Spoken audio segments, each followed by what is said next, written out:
Kita semua tahu bahwa apa yang dilakukan oleh para politikus partai saat ini mengebiri banyak potensi anak bangsa.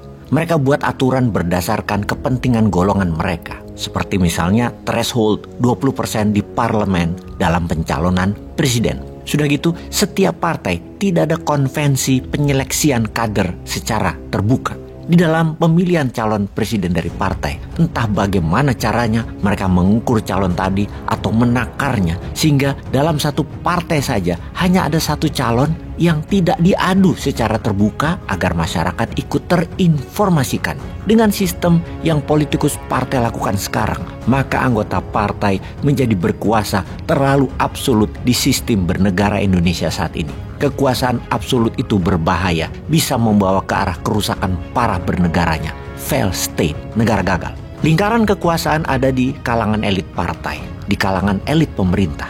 Keduanya, elit partai dan elit pejabat pemerintah adalah penguasa. Dan elit pengusaha. Pengusaha sebagai bohir, sebagai sponsor, sebagai pengambil keuntungan pada saat nanti kebijakan dibuat untuk menguntungkan para bohir.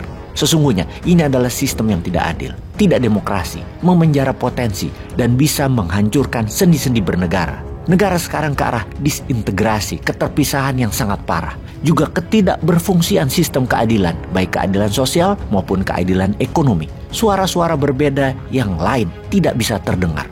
Maka sebaiknya kalau bupati, kalau gubernur, wali kota bisa calon independen, mengapa tidak bisa calon independen menjadi calon presiden? Apakah kalau calon independen jadi capres yang kemudian jadi presiden, mendadak para elit politik dan politikus menjadi tidak ada perannya? Karena calon independen tidak punya beban politik, tidak punya beban hutang politik, juga tidak punya beban sponsor kecuali rakyat. Kita juga tahu ada instrumen selain DPR, yaitu DPD, yang harusnya murni bukan orang partai, namun sekarang berisi orang partai juga. Ada juga lembaga lain seperti MPR. Sepertinya MPR tidak lagi menjadi lembaga tertinggi negara yang seharusnya tugas MPR adalah mengangkat presiden, memberhentikan presiden, dan mengganti presiden. Namun MPR sekarang bukan jadi komisarisnya perusahaan lagi karena takut sama presiden direkturnya. Lalu kalau manajernya nggak kerja baik, direksinya nggak kerja baik, lalu komisarisnya nggak kerja baik, lalu apa yang dilakukan atas perusahaan tersebut? Yang dilakukan adalah pemegang sahamnya yang bertindak. Rakyat adalah pemegang saham negara Indonesia ini. Inilah masa di mana rakyat harus memberhentikan komisaris yang tidak menjalankan tugasnya. Rakyat memperingati direksi dan manajemen perusahaan. Kalau perlu diganti semua dengan RUPSLB, Rapat Umum Pemegang Saham Luar Biasa. Atau kalau negara namanya Sidang Istimewa. Sebelum ke sana, maka ada baiknya MK membuka peran calon independen untuk capres. Kalau tidak, negara ini cacat hukum negaranya yang cacat. Bersama kegelisahan itu, sebaiknya kita rakyat mencoba satu alternatif, yaitu buka jalur independen. Sekarang kita ke sebuah lembaga pergerakan.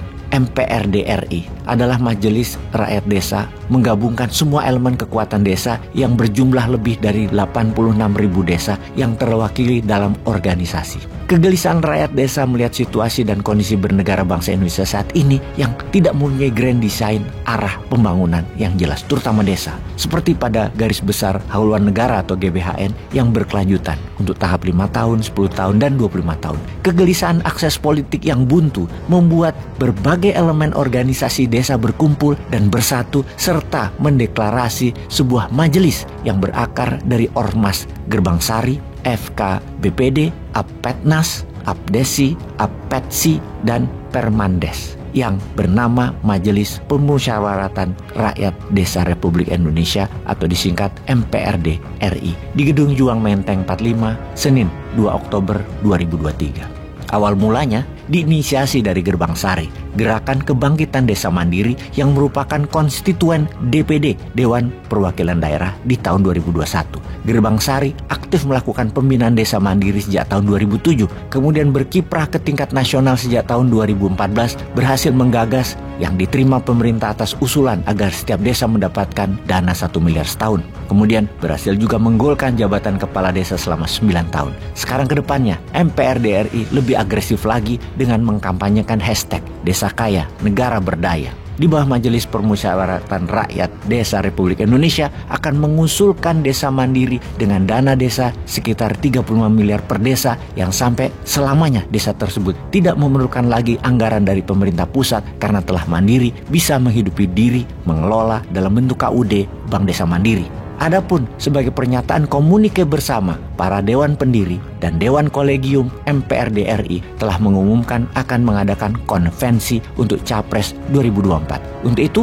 MPRD RI membuka pendaftaran kepada setiap putra bangsa yang akan berkontribusi dalam membangun bangsa untuk ikut dalam konvensi Capres ini, di mana nanti para wakil desa yang berjumlah 86.000 menjadi juri yang memutuskan siapa yang mereka pilih untuk mewakili suara rakyat desa. Para juri akan melakukan analisa banyak pertimbangan, misalnya terhadap konsep anggaran APBN yang ditawarkan para capres yang mendaftar di konvensi.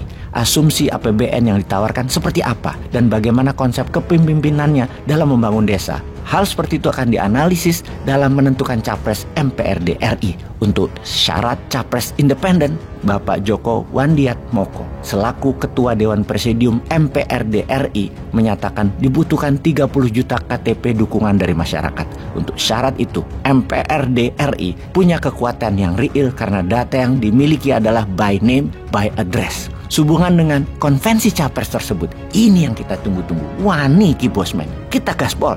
Daftar. Peace.